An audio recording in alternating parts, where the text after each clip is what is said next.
My name is FEMI CLAUDIUS. I am the leader and chairperson of the Unity Party and the chairperson of the Consortium of Progressive Political Parties. As a female politician, I feel that any situation where I see another woman is being almost victimized, I cannot in good conscience stay silent. I must act, whether we are from the same political party or not. And in the spirit of the consortium, I feel it is my duty, I feel it is an obligation for me to say something. And I speak on behalf of the treatment I see our mayor, Yvonne Akisoya, receiving and it's the treatment she has received, not just from Parliament, because I was in Parliament and I witnessed the way she was spoken to and the way she was addressed.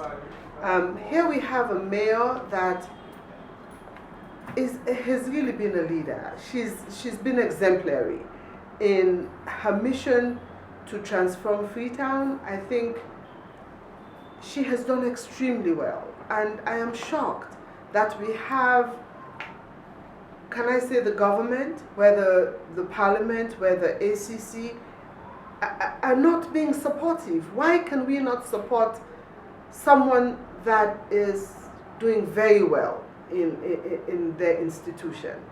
Instead, what we're seeing is almost an all-out attack, almost like a war, to bring the mayor down or to take the mayor out.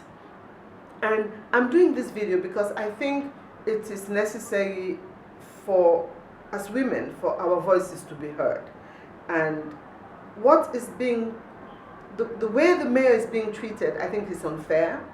And I think in a spirit of women's empowerment, we have a government that talks a lot about empowering our women. We're having seminars, we're having workshops on encouraging women to enter into the political field. And now we see a woman that we can all be proud of, being victimized. And we look at why she's being victimized. Now, for those who do not fully grasp why some of us are so much up in arms about this, it's because the mayor has been cornered into a position where she's damned if she does, and she's damned if she doesn't.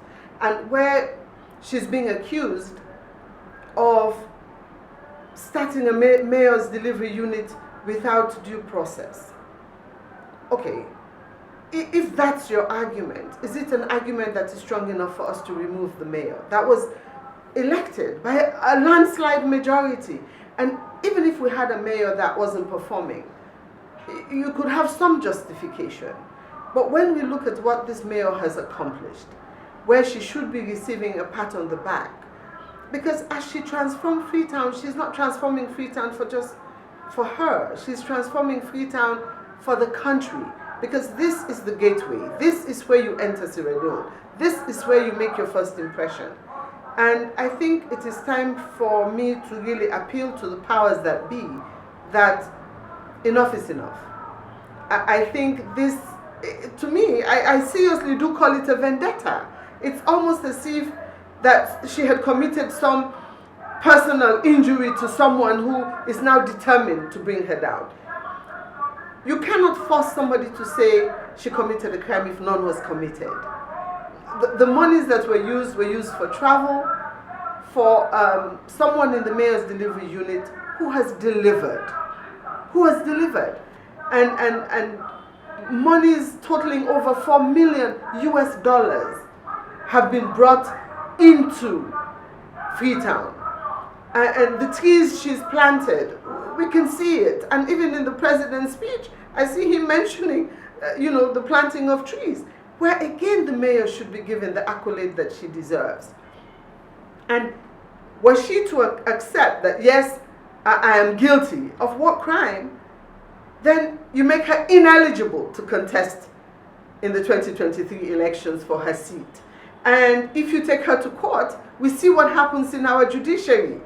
Our judiciary is malfunctioning. We can all see it. And if she were to say, let me have my day in court. We then have, let us take as an example the Auditor General.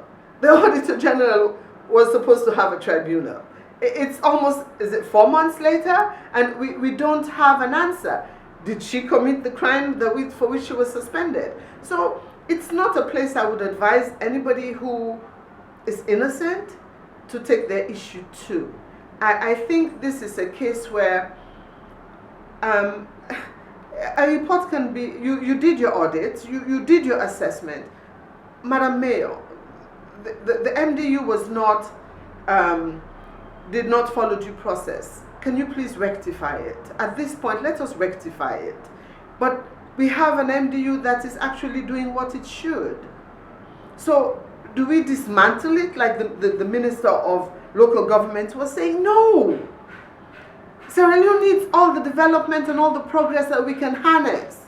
So you do not beat good people down. You support good people, regardless of which political party they're coming from. But what we see now is almost bordering on the level of a victimization. And this is a government that prides itself on women's empowerment. This is a government that talks about the human rights abuses that they haven't committed. Well, that from where I'm sitting, from where I'm standing, that's not what I'm seeing. What I am seeing is a classic case of victimization, of trying to actually, and when other women who are interested to come into politics see this, how does this encourage you to take that bold step and say, I want to contest, I want to be in the political arena? This is sending the worst message to our girls. It is sending the wrong message to our citizens who cast their vote. I think everybody should do a rethink. I think the parliamentarians should do a rethink. I think the ACC commissioner should please do a rethink. Because whatever it is we do now, it's in posterity. It lives in the history books.